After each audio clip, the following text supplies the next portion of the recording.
Assalamualaikum warahmatullahi wabarakatuh.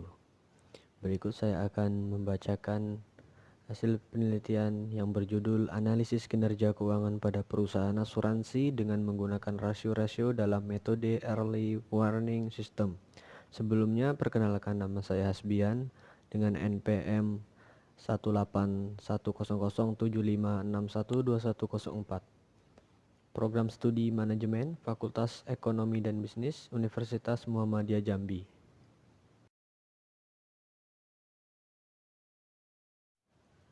Tujuan penelitian.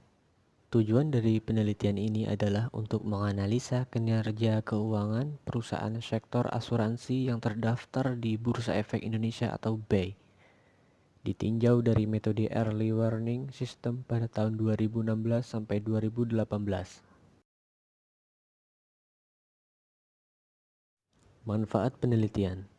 Yang pertama, manfaat penelitian bagi perusahaan sebagai bahan masukan dan rujukan bagi pimpinan dan pihak manajemen untuk memperbaiki kondisi keuangan perusahaan serta menyusun rencana dan kebijakan keuangan di masa yang akan datang. Yang kedua, yakni bagi investor. Untuk para masyarakat atau investor, penelitian ini bisa digunakan sebagai bahan masukan untuk pengambilan keputusan investasi. Yang ketiga, yakni bagi peneliti selanjutnya. Peneliti ini dapat dijadikan perbandingan dan tambahan referensi yang dapat digunakan sebagai bahan wacana bagi penelitian selanjutnya dengan penelitian yang sama.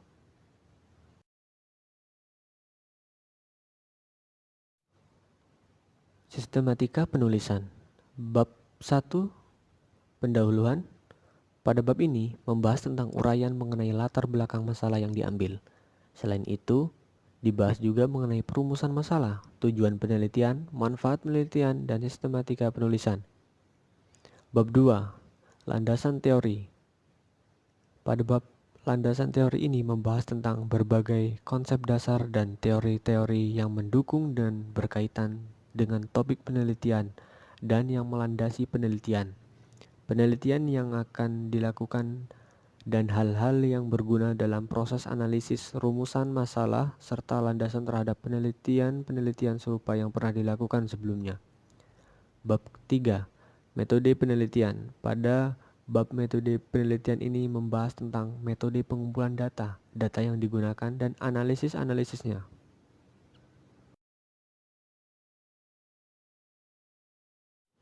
Selanjutnya yaitu tujuan penelitian. Penelitian ini bertujuan untuk mengetahui bagaimana kinerja keuangan perusahaan asuransi yang terdaftar di Bursa Efek Indonesia atau BEI tahun 2016 sampai tahun 2018 dengan melihat dari 5 rasio Early Warning System. Berdasarkan analisis yang telah dilakukan pada bab sebelumnya, maka dapat diambil beberapa kesimpulan, yaitu yang pertama, indikator rasio kecukupan dana perusahaan menunjukkan angka yang banyak dikategorikan baik, yang artinya bahwa hal ini menunjukkan keadaan perusahaan asuransi memiliki komitmen yang tinggi dalam menjalankan suatu kegiatan perasuransian. Dapat dilihat dari semakin besarnya modal sendiri yang diterima perusahaan, yang mengartikan bahwa semakin besar pula laba yang akan diterima oleh perusahaan, sehingga modal perusahaan juga akan semakin bertambah.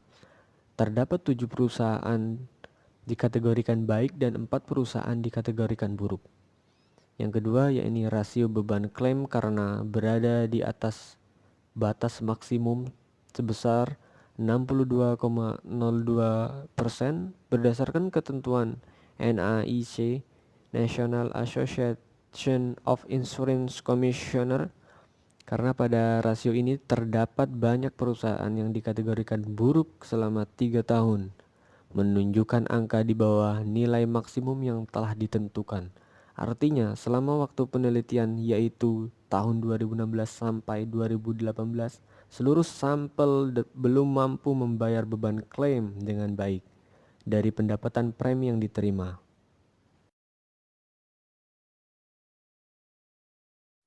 Baik, selanjutnya indikator rasio yang menunjukkan angka paling buruk dari seluruh sampel perusahaan adalah rasio retensi sendiri, dengan batas minimum yang ditetapkan sebesar 57,38% berdasarkan ketentuan NAIC atau National Association of Insurance Commissioner. karena pada rasio ini sebagian besar sampel pada tahun 2016 sampai 2018 berada pada kategori buruk. Artinya, jika angka rasio di bawah batas minimum, maka perusahaan sulit menyeimbangkan kegiatan reasuransi. Dengan penutupan sendiri, perusahaan yang terlalu banyak melakukan kegiatan reasuransi menunjukkan bahwa perusahaan tersebut beroperasi layaknya pialang yang bersandar pada perusahaan reasuransi.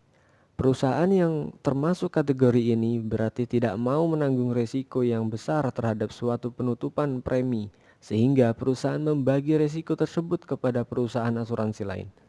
Hal tersebut tidak sesuai dengan tugas utama perusahaan asuransi, yaitu mengelola resiko bagi nasabahnya. Indikator selanjutnya yakni yang ketiga, indikator rasio yang menunjukkan angka yang paling baik dari seluruh sampel perusahaan adalah rasio likuiditas, karena berada di bawah batas maksimum sebesar 100% berdasarkan ketentuan NAIC. Karena pada rasio ini seluruh perusahaan yang menjadi sampel selama 3 tahun menunjukkan angka di bawah nilai maksimum yang telah ditentukan. Rasio terakhir yakni rasio early warning system dapat menunjukkan bagaimana kinerja keuangan perusahaan asuransi secara detail dan akurat. Hal tersebut dapat dilihat dari hasil perhitungan rasio early warning system pada bab sebelumnya.